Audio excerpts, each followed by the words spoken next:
অনেকে হাত ধরে বলেছিল, হানজালা ভাই জাতীয় সংসদে যখন যাবেন একটু বইলেন হাদি হত্যার বিচারটা যেন হয়। এলাকায় বলেছিলাম যে আমরা ন্যায়ের পক্ষে কথা বলবো, ইনসাফের পক্ষে কথা বলবো। তখন অনেকে হাত ধরে বলেছিল, হানজালা ভাই জাতীয় সংসদে যখন যাবেন একটু বইলেন হাদি হত্যার বিচারটা যেন হয়। আজকে যে সন্তানটা ন্যায়ের পক্ষে কথা বলেছিল, ইনসাফের আওয়াজ দিয়েছিল, আমাদের মতোই যুবক মাননীয় স্পিকার, তিনি এই যে স্বপ্ন বুনেছিল এক সুন্দর বাংলাদেশ করবার, রাস্তার ভিতরে সেই স্বপ্ন থামিয়ে দেওয়া হয়েছে। এই বিচার যদি না হয় তাহলে আমাদের মতো হানজালাদের নিরাপত্তাও রাস্তায় কেউ দিতে পারবে না মাননীয় স্পিকার। এজন্য আপনার মাধ্যমে আমি বলতে চাই, হাদি হত্যার বিচার যেন সুনিশ্চিত করা হয় মাননীয় স্বরাষ্ট্রমন্ত্রীর মাধ্যমে। মাননীয় স্পিকার, আর একটি কথা, আমি আর বেশি লম্বা দীর্ঘ আলোচনা করব না। আমার এলাকায় মাদক নিয়ে বড় মুশকিলে আছি, প্রশাসনের সেই সহযোগিতা আমি পাচ্ছি না। একদিক থেকে আমি নিজে মাদক বিরোধী সংগ্রামে নিজে রাস্তায় নেমে মাদকের বিরুদ্ধে আমি নিজে অভিযান চালিয়েছি। এবার তাদেরকে একদিক থেকে ধরে যখন প্রশাসনের কাছে ইয়াবা সহ গাঁজা সহ দেওয়া হয়, তখন তারা একদিক থেকে আসে কোর্টে চালান করে দেয়।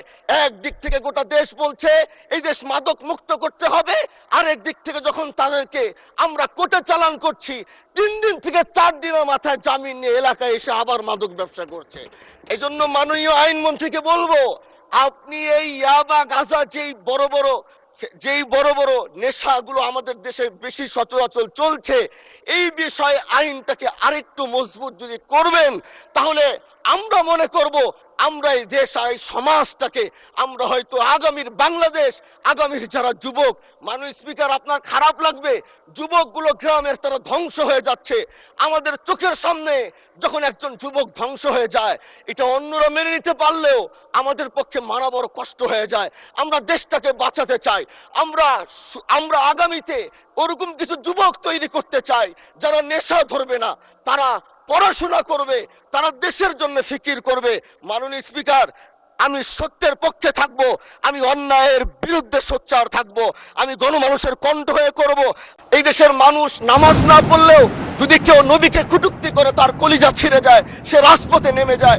আমি বলবো যারা নবীকে কটূক্তি করে, নবীর নামে গালিগালাজ করে, এদের মৃত্যুদণ্ড, এই আইনটাও যেন বাংলাদেশের এই সংসদ থেকে পাশ করা হয়। যারা নবীকে অস্বীকার করে তারা কোনোদিন মুসলমান থাকতে পারে না, এটা আইনের মাধ্যমে, এটা বাংলাদেশের পার্লামেন্ট থেকে ঘোষণা হবে, সেটা আমরা চাই। আজ দাঁড়িয়েছি, হয়তো আমার কথা অনেক লম্বা, আমি জানি না আপনি আমাকে সময় দিবেন কিনা, কিন্তু আমি বলতে চাই মাননীয় স্পিকার, আমরা যেই জায়গা থেকে দাঁড়িয়েছি, বাংলার 30 থেকে 40 লক্ষ উলামায়ে কেরাম আমাদের দিকে তাকিয়ে রয়েছে, কারণ তাদের কণ্ঠ, তাদের সে আওয়াজগুলো আমরা যেন জাতীয় সংসদ থেকে দিতে পারি। তার মধ্যে অন্যতম একটি হলো, মা কানা মুহাম্মাদুন আবা আহাদিম মির রিজালিকুম ওয়ালাকির রাসূলুল্লাহি ওয়া খাতামান নাবিয়্যিন ওয়া কানা আল্লাহু বিকুল্লি শাইইন আলিমা। আপনি জানেন, নবীর পরে আল্লাহ নবী হচ্ছে আমার ইমানের অংশ, আমার ইমানের পার্ট। তিনাকে ভালোবাসা, তিনার উপর ইমান, এটা আমার ইমানের অংশ। তিনি আমার শেষ নবী, যেটা কোরআন ঘোষণা দিয়েছে। নবীও বলেছে আনা খাতামুন নাবিয়্যিন আলা নাবিয়্যা বাদি, আমি শেষ নবী, আমার পরে কোনো নবী আসবে না। কিন্তু মাননীয় স্পিকার, দুঃখের সাথে বলতে হয়, বাংলাদেশের এরকম একটি পার্ট রয়েছে, যেই পার্টের এক অংশ মানুষ, তারা নবীকে অস্বীকার করে, তারা মুসলমান দাবি করে। এবং এই বিষয়ে অনেকের ধারণা আছে, তারা আন্দোলন করতে গিয়ে অনেক মুসলমানকে রাস্তায় শহীদ হতে হয়েছে, আন্দোলন করতে হয়েছে। স্বাধীনতার পর থেকে আজও সে আন্দোলন চলছে, কিন্তু আজও পর্যন্ত সেটা পাইনি। আমি মাননীয় প্রধানমন্ত্রীকে বলবো, আপনি বাংলাদেশে একটি ইতিহাস রচনা করে যাবেন। আপনার মাধ্যমে যদি এটা স্বীকৃতি পায়, যারা নবীকে অস্বীকার করে তারা কোনোদিন মুসলমান থাকতে পারে না, এটা আইনের মাধ্যমে, এটা বাংলাদেশের পার্লামেন্ট থেকে ঘোষণা হবে, সেটা আমরা চাই। মাননীয় স্পিকার, আরেকটি কথা, আপনি জানেন আমরা আমাদের নবীকে সবচেয়ে বেশি ভালোবাসি, যিনি আখিরি নবী, যাকে বলা হয়েছে ওয়ামা আরসালনাকা ইল্লা রাহমাতাল লিল আলামিন।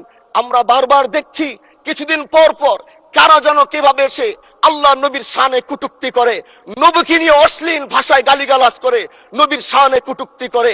এই আন্দোলন, এই সংগ্রাম করতে গিয়ে আপনিও মাননীয় স্পিকার দেখেছেন, রাস্তাঘাটে আন্দোলন করতে গিয়ে কত মানুষ মৃত্যুবরণ করেছে। যদি একবার বাংলাদেশের আইনে, কারণ মুসলমান যদি আমাদের বাংলাদেশের পার্সেন্টেজ অনুযায়ী আমাদের অবশ্যই মুসলমানদের সংখ্যা এই দেশে অনেক বেশি। আমরা তো অন্য কিছু চাচ্ছি না। এই দেশের মানুষ নামাজ না পড়লেও যদি কেউ নবীকে কটূক্তি করে তার কলিজা ছিঁড়ে যায়, সে রাজপথে নেমে যায়।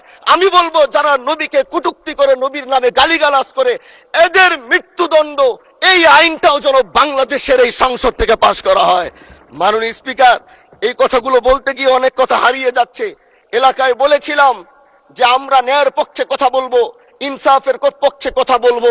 তখন অনেকে হাত ধরে বলেছিল, হানজালা ভাই জাতীয় সংসদে যখন যাবেন একটু বইলেন হাদি হত্যার বিচারটা যেন হয়। জি 2 মিনিট বাড়ানো হলো, আরো বলেন। আজকে যে সন্তানটা ন্যায়ের পক্ষে কথা বলেছিল, ইনসাফের আওয়াজ দিয়েছিল, আমাদের মতোই যুবক মাননীয় স্পিকার, তিনি এই যে স্বপ্ন বুনেছিল এক সুন্দর বাংলাদেশ করবার, রাস্তার ভিতরে সেই স্বপ্ন থামিয়ে দেওয়া হয়েছে। এই বিচার যদি না হয় তাহলে আমাদের মতো হানজালাদের নিরাপত্তাও রাস্তায় কেউ দিতে পারবে না মাননীয় স্পিকার। এজন্য আপনার মাধ্যমে আমি বলতে চাই, হাদি হত্যার বিচার যেন সুনিশ্চিত করা হয়। মাননীয় স্বরাষ্ট্রমন্ত্রীর মাধ্যমে